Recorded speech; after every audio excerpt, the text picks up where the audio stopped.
Okay, so it looks like the live stream is back for a minute. As soon as I went live, it went out. It says reconnect. So I'm going to. There's a reason I'm live streaming right now.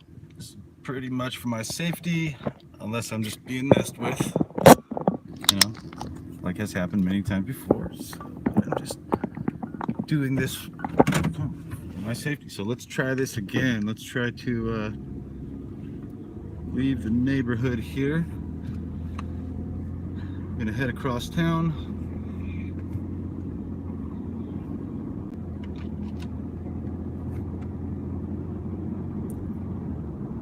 All right, just waiting for a few people to show up here. All right. Tailgating the guy with the one headlight. Damn, just missed it. So I've been getting a lot of really ridiculous street theater lately, and I'm staying as relaxed as I can, just understanding and say these people that do this are, they're in theater pretty much. They're acting, and it's not every single person out there. I completely understand that. Like I've said a million times before, these are compartmentalized groups. They've really been messing with me a lot lately. I've been, hey Iowa, how you doing?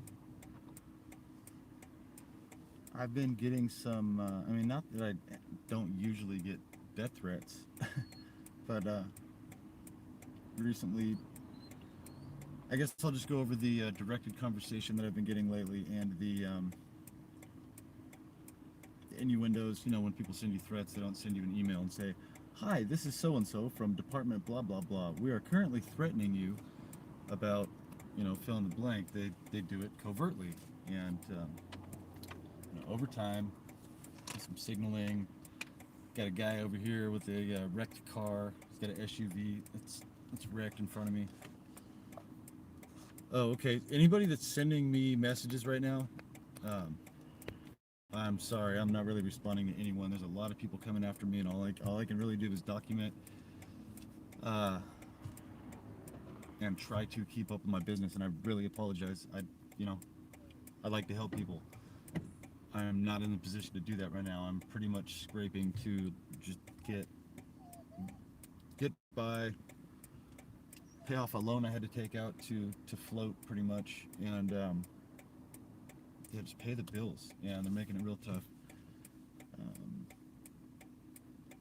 Notice I can't pull out here. It is 5 o'clock. I keep everything objective. It's 5 o'clock. Traffic's pretty busy, but they'll throw in like one or two in between that'll just hold you up just so you can't make it through the traffic, and then you have to wait for that next wave of traffic to go. They'll just sit there. And it's... FedEx truck, slow down. Let's see, can we get him in there? Yeah, there you go, you see the FedEx truck. So anyway, through the signaling, the covert messages that these people take so much time and effort to send to me, the ones I've got this week are pretty much the SWAT team is going to kick down my door. See that car cut in front of me? The SWAT team is going to kick down my door for some reason. And what they're trying to make me think is when George Swigert came into town, when my surveillance system went down, okay, that day that he made a video where he was on Interstate 10, so he either made it appear that he was near my house, or he by having somebody drive around the area and just film that area, or he actually came out here to Arizona, and things were moved around in my house. My surveillance system was shut off, so somebody could have easily come in my house and put something in there. There have been several people that have lived in my house before, and I'm in this conundrum right now where I have to I have to basically search my house. You can't call the police and say, hey, I think somebody might have put something in my house. Can you come search it? Because then they'll come search it and be like, oh, hey, yeah, we found something. You're the one that lives here. You're under arrest. You're going to prison for how many ever years? And you're like, wait, no, I was trying to tell you somebody might have put something in here and I'm trying to get it out of here. How does that work? You know? You just have to film them, film the whole conversation, give them the scenario. Anyway, so that's what's being projected to me this weekend. I have to just talk about my personal information because if I don't, some of this stuff happens, I'm roped into a bad scenario. So I just kind of have to put it out there what's kind of being projected to me. So yeah, they're saying they're going to kidnap my daughter, and she just happened to get invited to go out of town. So they've been saying this over the last week. They busted in my house, SWAT team, telling me they don't play there. And this isn't, again, it's not like a phone call from the police department. These are just the way that if the target individuals understand what I'm talking about right now, it's very tough to understand this, how they give you messages in repetition, timing and repetition, over time. If you see the same thing 20 times in one day, you're going to realize, okay, saw it 20 times today.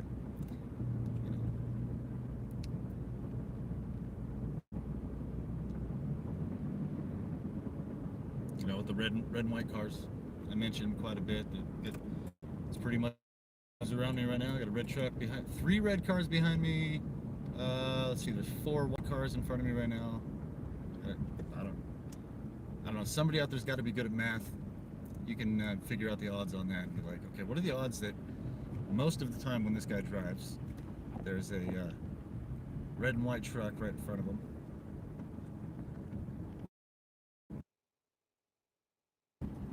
And behind. Seems odd to me.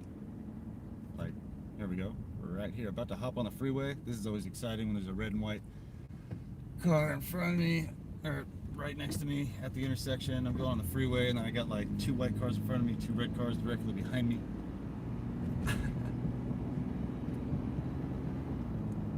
Again, they're not doing anything right now to, mess with me, but they're there, and the presence is a lot.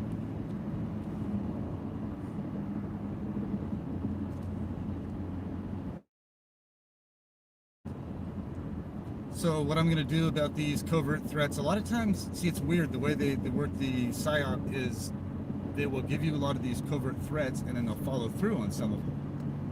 Like, I was let in on the fact that my dog was injured, and they could have just known the dog was injured, and then they started talking to me about it, trying to make me think somebody. Anyway, they let me know the dog was hurt. I got home, dog was hurt. Let me know my daughter had a bad grade on her report card. And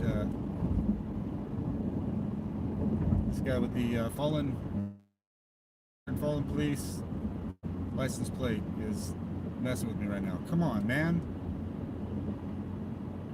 Turning his blinker on, he's got a messed up bumper. It's like swerving in at me. Dude, if you were a police officer before this, you need to be able to drive better than that. Look at this guy with the messed up bumper right here on the left. And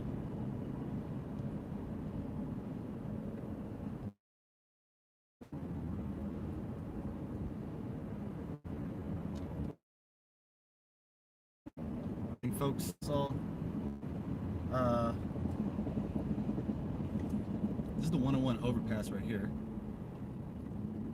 Oh, and all week, people have been over exaggerating. Have a good weekend. Have a great weekend. I hope you have such a good weekend. Okay, thanks. It's amazing how many people really want me to have a good weekend this weekend. Like, is something really good gonna happen this weekend? Those 24 people that Nuna is supposed to, I don't know the terminology. I don't know. Just staying objective, After numerous times when you get these different messages, hey, this stuff's gonna happen. Of course, it puts you on edge. as it should. Uh, and then sometimes they do these death threats. Well, of course, they haven't followed through on the death threat yet. Tried a few times on our way back from up north, northern Arizona, with some semi trucks. That was definitely not just trying to. Talked about this story the other day. It was ridiculous. So I just keep an eye out for everybody, and I